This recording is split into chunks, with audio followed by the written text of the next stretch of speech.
Bienvenidos a una nueva clase de estudios sociales. El día de hoy vamos a tratar con ustedes acerca de un tema muy importante que es la pobreza.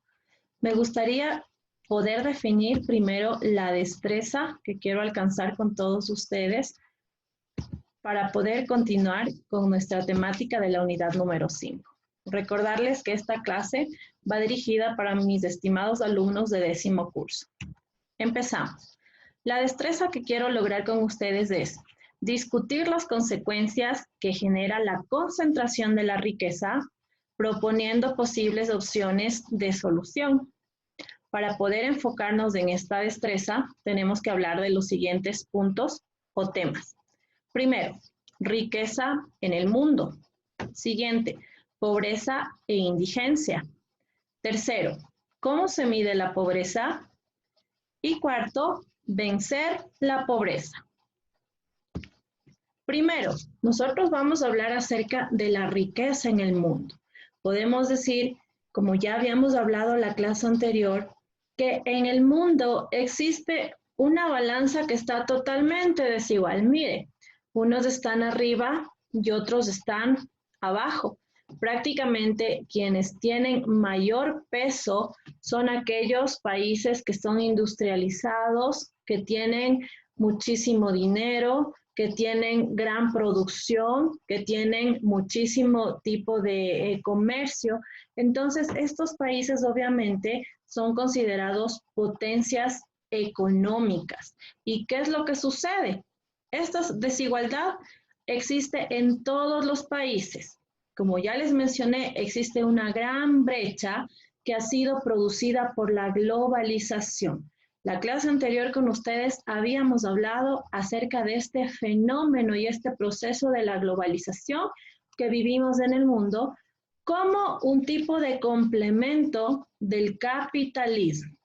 Podemos decir nosotros que existen países muy ricos que forman parte de la OCDE. ¿Qué es esta OCDE? Es la Organización para la Cooperación y Desarrollo Económico.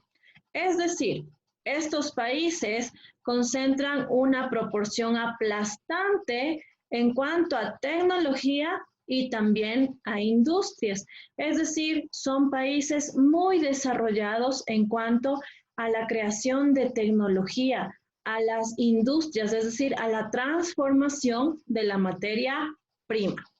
Entre estos países nosotros podemos mencionar a Hong Kong, podemos mencionar a Singapur, podemos mencionar a Corea del Sur y a Taiwán. Recuerden que en el continente asiático se centran las principales y más grandes industrias de transformación y también industrias de creación de tecnología. Y este proceso de globalización se lleva a cabo con aparatos tecnológicos que nos permiten estar vinculados a todos los países del mundo. Entonces, miren, estos países prácticamente consumen gran cantidad de combustible. ¿Por qué combustible? Porque sabemos que las industrias no funcionan de forma manual, sino que necesitan combustible para poder entrar en funcionamiento y transformar todo este tipo de productos, de tal manera que no solamente consumen combustible, sino también consumen muchísima energía. Recuerde usted que en la unidad anterior habíamos mencionado que Ecuador es uno de los países con menor consumo de energía eléctrica y un factor importante para decir que no somos muy consumidores de energía eléctrica es porque nuestro país no es altamente industrializado, es decir, no tenemos industrias muy grandes que consuman energía eléctrica, pero estos países que acabo de mencionar, situados en el continente asiático, sí son consumidores de muchísima energía. No solamente consumen combustible y energía, sino también que depredan gran cantidad de bosques, es decir, están acelerando la destrucción del planeta. Recuerde que nosotros tenemos China, que es el país con mayor población a nivel mundial, es un país sobrepoblado. Y el hecho de que sea un país con mucha población significa que están acabando con los recursos, que ya no tienen prácticamente lugares amplios donde vivir, que son países totalmente desarrollados, que la contaminación ha llegado a un punto extremadamente alto, donde ellos tengan que salir en las grandes ciudades con su mascarilla. ¿Por qué? Porque este punto de contaminación es totalmente exagerado. De tal manera que este contexto de creación de muchas industrias genera que los recursos prácticamente estén agotándose y que estemos nosotros haciendo que nuestro planeta se destruya de forma muy acelerada. Este es un factor importante. Tenemos también nosotros, así como hay países muy ricos, también hay países muy pobres y la pobreza en el mundo es el principal problema al cual se enfrentan todos los estados. Porque recuerda que habíamos dicho que el Estado es el organismo que tiene que brindar igualdad de oportunidades a todos los habitantes. Entonces, mire, nosotros podemos decir que en una parte del mundo hay muchísima riqueza, pero por otro lado del mundo hay una gran pobreza. ¿Y qué es la pobreza? La pobreza es una situación que impide que una persona o un hogar puedan satisfacer sus necesidades básicas. ¿Cuáles son las necesidades básicas? La vivienda, tener un lugar donde nos podamos refugiar. La alimentación, es decir, que tengamos nosotros una buena nutrición, tener empleo, porque sabemos que el empleo nos permite a nosotros generar los recursos económicos para poder cubrir este tipo de necesidades. La educación, que es un factor muy importante que permite que las personas amplíen sus conocimientos y no solamente sus conocimientos, sino que sean preparadas para la vida, para que puedan enfrentarse al mundo que se encuentra a su alrededor. Y sobre todo la salud. Habíamos dicho que es importante que un ser humano cuente con una buena salud para poder desenvolverse en todos los ámbitos, en todos los campos. ¿Qué sucede con esta pobreza? Esta pobreza le niega a las personas la posibilidad de ser entes activos en una sociedad. ¿Y por qué les niega la posibilidad? Porque cuando una persona vive sumida en la pobreza, no es un ente productivo, es decir, no aporta a la sociedad, sino más bien que esa persona sumida en la pobreza prácticamente se vuelve un problema para el Estado, y no solamente para el Estado, sino para la sociedad. Pero no es la culpa del pobre ser pobre, sino muchas veces es culpa de la falta de oportunidades que el Estado le ha propiciado. Obviamente hay casos que salen ya de este contexto, pero no nos vamos nosotros a desviar porque quiero seguir hablando con ustedes acerca de este problema. Mire, este problema se puede explicar por una razón y un factor importante que ya lo hemos identificado, que es la existencia de la inequidad social, la existencia de la injusticia que se ha convertido prácticamente en algo inevitable y que lamentablemente de esta forma las personas que no tienen acceso a tener un trabajo digno son las más perjudicadas.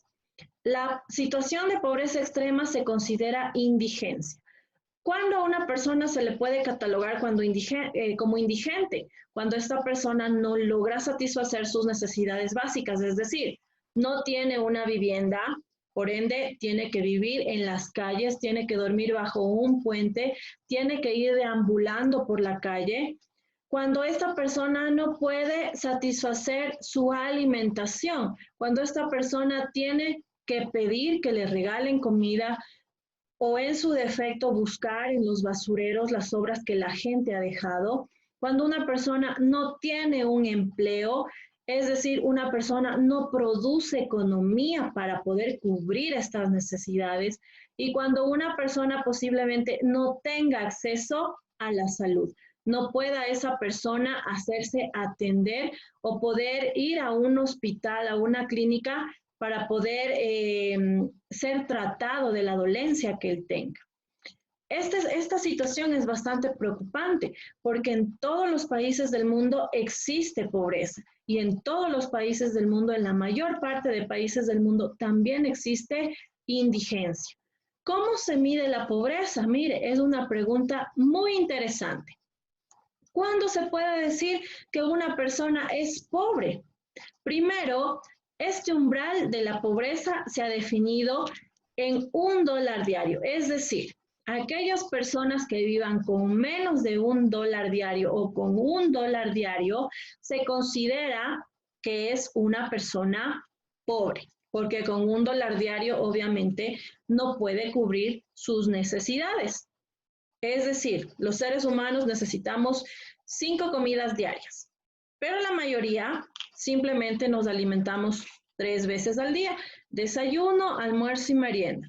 Pero con $1 diario, muy difícil la persona va a poder satisfacer sus necesidades de alimentación. Peor aún, tener para pagar una vivienda, mucho menos tener para poder cubrir las necesidades básicas, por ejemplo, los servicios básicos, que son la luz, el agua potable, entre otros. Entonces, mire, el primer factor para medir la pobreza es cuando la persona vive con menos o con $1 diario. El segundo factor para medir la pobreza es cuando esta persona aproximadamente alcanza una vida de 40 años, es decir, vive por un lapso de 40 años y obviamente por las malas condiciones de alimentación empieza su sistema de defensas a fallar, empiezan sus órganos internos también a tener algún tipo de complicaciones y las personas mueren aproximadamente antes o después, un poquito después de los 40 años. Entonces, mire, otro factor es cuando la mayor parte de personas son analfabetas. Obviamente no vamos a decir que porque una persona es analfabeta de ley es pobre, no.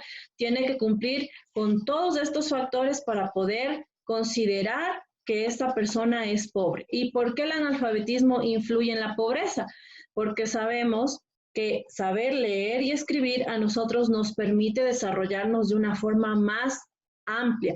Cuando una persona no sabe leer y escribir, es muy difícil que pueda conseguir un trabajo digno. Tenemos también acá otro factor importante, que es que estas personas no tienen acceso a servicios de salud, de agua y de luz, como ya les había dicho a ustedes, son personas que viven prácticamente sin estos servicios básicos y obviamente como no tienen la posibilidad de satisfacer estas necesidades de agua y luz, difícil que tengan aparatos tecnológicos. Cuando los niños sufren de desnutrición, recuerden que es importante que dentro de los primeros 5 años de vida, los niños se alimenten bien, porque es aquí cuando empiezan a generar muchísimas defensas para su cuerpo. Y estas defensas nos van a durar por el resto de nuestras vidas, nos van a ayudar a combatir muchísimas enfermedades. Pero los niños que sufren desnutrición son niños que tienen su sistema inmunológico muy débil. Con todos estos factores, nosotros podemos llegar a la conclusión que la pobreza afecta a 1/4 de la población mundial. Es decir, no es un problema solamente de los países subdesarrollados, no es un problema de países tercermundistas, no es un problema de países en vías de desarrollo, no. Es un problema que afecta a toda la población mundial. Aquí también tenemos que hablar nosotros de las sociedades de derroche. Mire, es algo bastante importante y controversial tratar de hablar sobre este tema. Mire, ¿por qué? Porque una de las principales causas de la pobreza es que las sociedades nos hemos convertido en consumistas. en sociedades que derrochan. Es decir, que muchas veces adquirimos productos que ni siquiera los utilizamos o ni siquiera los necesitamos. Yo les pregunto a ustedes, y a muchos de nosotros nos debe pasar lo mismo. Si usted se va a hacer un recorrido por su habitación, va a encontrar por lo menos unos 3 objetos que tenga dentro de su habitación que no son indispensables para usted, que no los ocupa, que no los necesita. Y si hacemos un análisis más profundo, les invito a ustedes a abrir sus cajones y les pregunto, ¿cuántos de nosotros tenemos algunas prendas de vestir que nos hemos puesto una sola vez y como no nos gustó, como nos quedó, simplemente le guardamos en el cajón y no le damos uso? Es decir, estamos privando nosotros la oportunidad a otra persona de hacer uso de ese objeto que a mí no me gustó o yo compré simplemente por novelería, pero no lo utilizo. Y no solamente con los objetos materiales, sino con la alimentación también. Muchas veces nosotros no nos medimos y compramos exageradamente y guardamos. Y como no somos muchos en la familia, a final de mes tenemos que botar algunos productos que lamentablemente se han dañado, es decir, le estamos nosotros quitando la posibilidad a otra persona de alimentarse. Mire cómo prácticamente esta sociedad de derroche a nosotros nos ha convertido en una limitación para que las condiciones de equidad logren desarrollarse de buena manera. Y si eso pasa con nosotros, que somos personas que pertenecemos al pueblo, no me quiero imaginar cómo será la vida de las personas que ocupan la parte alta en la pirámide social. ¿Se imagina usted las personas que tienen sueldos extremadamente altos? Si nosotros muchas veces, sin tener recursos económicos muy amplios, si derrochamos nuestro dinero, adquirimos cosas que no necesitamos, nos compramos una que otra vanidad, compramos alimentos que terminan siendo desechados a la basura. Yo no me imagino cómo derrochará la gente que tiene una posibilidad económica extremadamente alta. Y eso nosotros tenemos que ponernos a pensar que muchas veces la basura de uno, como dice el dicho, es el tesoro de otros, porque hay gente que no tiene posibilidad para tener su refrigerador con comida, ni siquiera tienen un refrigerador para poder comprarse 5, 6, 10, 20 pares de zapatos, para poder comprarse muchos pantalones, gorras, aparatos electrónicos. Entonces, mire, prácticamente esto impide que los recursos que nosotros consumimos lleguen a todas las personas de manera equitativa. Y esto genera pobreza. Y ojo, que no estoy culpándonos a todos nosotros de ser los causantes de la pobreza, no, para nada. Esto es un aspecto más amplio, pero si nosotros sabemos de una persona que está pasando necesidades, tenemos que aprender a ser solidarios y muchas veces despojarme de lo que yo ya no utilizo, porque sé que tal vez en mi cajón va a estar guardado, sí, en mi refrigerador va a estar guardado sin hacer o preparar un alimento y a otras personas les va a servir. Mira, aquí tenemos algunas ilustraciones, cómo es algo contradictorio y triste a la vez. Acá nosotros tenemos una mano de una persona que le está entregando una moneda a un niño pobre, posiblemente que sufra de desnutrición, que no tenga una educación, que su familia no tenga una estabilidad económica. Y el niño piensa y dice, no nos dé dinero, enséñenos a ser ricos. Es decir, el niño piensa en producir, piensa en salir de la pobreza, pero el Señor lo que está haciendo en su acto de ayudarle es entregarle una moneda. Pero ¿qué pasa con esa moneda? Él va, compra un pancito, se alimenta así, pero ¿qué va a pasar con el resto de días? Esa moneda no le ha ayudado a él a salir de la pobreza. Acá tenemos nosotros también, mire, otra ilustración, donde está trazando una línea, una persona que tiene muchísimo dinero y no les permite, mire, esa persona posiblemente no necesite todas esas bolsas llenas de dinero porque está solito. Y él prefiere tenerlas apiladas en una montaña antes que entregarle una parte a esa persona, a esa familia que está necesitando, simplemente porque a él no le gusta, no quiere compartir, no quiere repartir equitativamente, no les quiere dar una oportunidad de salir de la pobreza.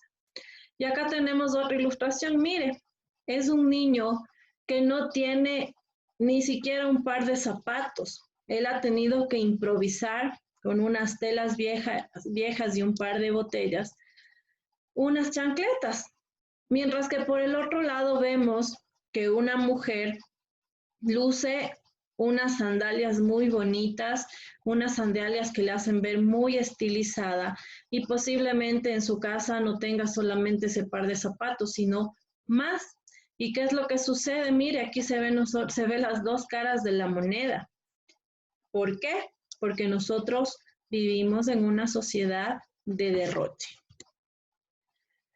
¿Cómo es posible vencer la pobreza? Y es una pregunta que todos nos hemos hecho y es una pregunta que pienso yo que el Estado también se ha hecho, los presidentes que asumen el mando de un país deben pensar cómo vencemos la pobreza. Y para esto no hay ninguna receta fácil. Para poder superar la pobreza no hay absolutamente nada que le digan usted haga esto y supera la pobreza. No, pero sí hay ideas claras que nos ayudan a combatirla o que nos ayudan a nosotros a no caer en este abismo, podríamos decir.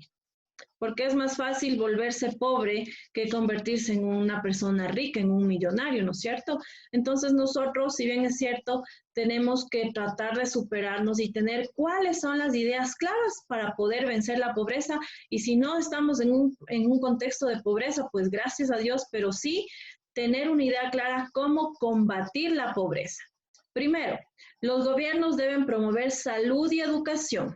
Aprovechen, muchachos. A ustedes ahorita están en un proceso de formación, tienen la capacidad y tienen el privilegio de asistir a un colegio particular, a un colegio pagado, donde la educación es de calidad. Nosotros como docentes preparamos nuestras clases, nosotros como docentes atendemos muchísimas necesidades de ustedes, ayudamos a su formación, así que usted tiene que aprovechar porque mientras más se forme, más niveles educativos alcance, más posibilidades va a tener de mejorar sus condiciones de vida. Otro importante aspecto o idea es que el pueblo debe reclamar sus derechos, es decir, el pueblo tiene que levantar su voz de protesta. Sabemos que vivimos en una sociedad injusta, sí, que muchas veces por no perder nuestros empleos nos ha tocado quedarnos callados también, pero el pueblo debería unirse y exigir y reclamar los derechos. Mire, hay empresas privadas que contratan a los profesionales y les pagan por debajo de lo que la ley pide. Y obviamente, como estas personas necesitan trabajo, lo que hacen es quedarse callados, no reclamar sus derechos, y esto a la larga les afecta a ellos. Claro que les afecta, porque los patronos, las personas que les han contratado, dicen, como no reclama, como no me hace saber que está mal, entonces, bueno, sigamos con la explotación, y esto no es justo. Otro aspecto importante es que los países tercermundistas, los países que no tenemos un desarrollo económico alto, mundial, bueno, deberíamos unirnos. Y con esta unidad, unificándonos, podríamos nosotros darnos una mano y poder salir adelante. Mira, aquí tenemos una ilustración bastante interesante. Tenemos en el un lado un árbol que está extremadamente frondoso, verde, bueno, y al otro lado tenemos prácticamente el árbol que no tiene absolutamente nada. ¿Y qué es lo que sucede? Aquí hay las dos caras de la moneda. Mientras el mismo árbol, que son las condiciones de vida de las personas, al uno sí le satisface, al otro no. Me gustaría complementar esta clase haciéndoles observar un video que me pareció bastante interesante. Así que les voy a compartir este video. Ponga mucha atención, que le va a ayudar a usted a aclarar algunas ideas. Vamos a ver. Les voy a presentar este videito. Escuche, por favor. Según la Comisión Económica para América Latina y el Caribe, CEPAL, varios países han reducido su nivel de pobreza, entre ellos Ecuador. No obstante, el porcentaje de pobres en nuestro país sigue siendo más alto que en el de otras naciones de la región. A ellos los políticos suelen llamarlos las estadísticas de carne y hueso. Cuando se habla del porcentaje de pobreza en el país, por ejemplo, en realidad se habla de realidades como estas, de personas como Jocelyn, 19 años, 3 hijos, un esposo y ningún ingreso. ¿Qué hace su esposo? Él trabaja comprando esa chatarra. A veces viene trayendo $5, $10, hasta 15, a veces hay, a veces no hay. Jocelyn nos recibe en casa de su madre.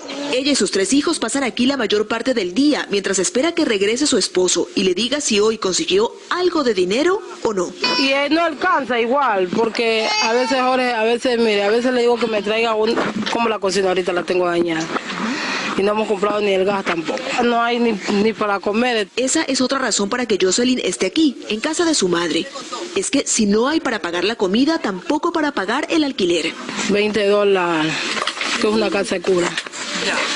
$20 y no los ha pagado porque no tiene. No, porque no tengo. Con algunos matices, la historia de Jocelyn parece replicarse en cada casa de este sector. En la de Ángela, por ejemplo, hay 3 personas y ningún ingreso fijo. Ella tiene 44 años y está criando a 2 nietos, hijos de su hija que murió hace poco más de un año. Antes por lo que tenía el bono. Ahorita como hice el préstamo del bono para poder hacer esta casa, no estoy cogiendo el bono. ¿Y entonces cómo hace para mantenerlos a ellos y usted mismo? Mi hija me trae el almuerzo mi hijo me da para la merienda. Ángela ha buscado trabajo, pero no ha tenido suerte. Sé que como yo no solamente hace 3 años terminé primaria, y es difícil para mí conseguir un trabajo.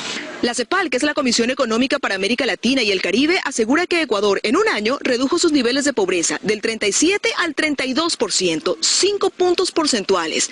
Obviamente que los niveles de pobreza se reduzcan es una buena noticia, pero hay quien asegura que las estadísticas hay que mirarlas con mayor detenimiento. Ecuador le falta bastante todavía. Jorge Calderón es economista y director del Centro de Investigaciones de la Universidad Espíritu Santo. Él acoge como buena noticia el informe de la reducción de pobreza, pero explica que para reducir efectivamente la pobreza hay 2 formas. Una haciendo que la producción crezca y otra haciendo crecer los beneficios sociales que da el Estado. Él dice que Ecuador está en la segunda opción y que hay riesgos. La pregunta es, ¿el sostenible el modelo? Hay que la inversión pública va a seguir siendo constante y aparte también es palpar si esa reducción de la pobreza se está evidenciando en los hogares. Hay una mejora en su ingreso. Si uno le habla a Ángela o a Jocelyn de números, porcentajes y estadísticas, le dirán que realmente el tema no les interesa. Que lo que quieren es encontrar un empleo, conseguir ingresos y poder alimentar a los suyos.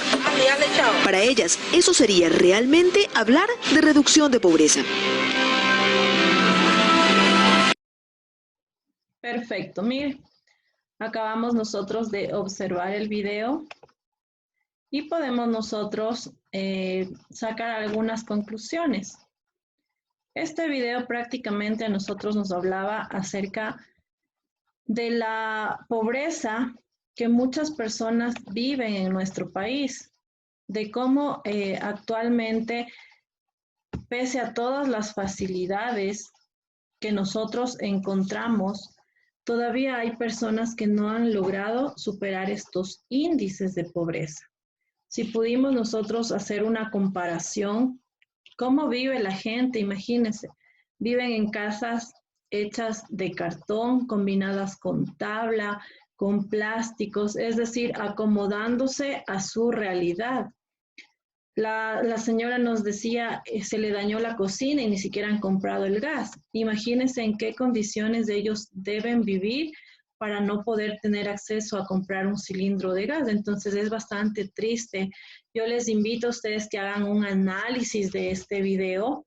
Me gustaría también que ustedes tomen una captura de pantalla de estos datos estadísticos que nosotros tenemos sobre el reparto de la pobreza en América Latina y que realicen un análisis. Para que puedan realizar este análisis, yo les he puesto a ustedes algunas preguntas que pueden considerar. La primera es, según el gráfico estadístico, ¿cuál considera que es la principal causa de la pobreza? Esto ya va a su criterio personal.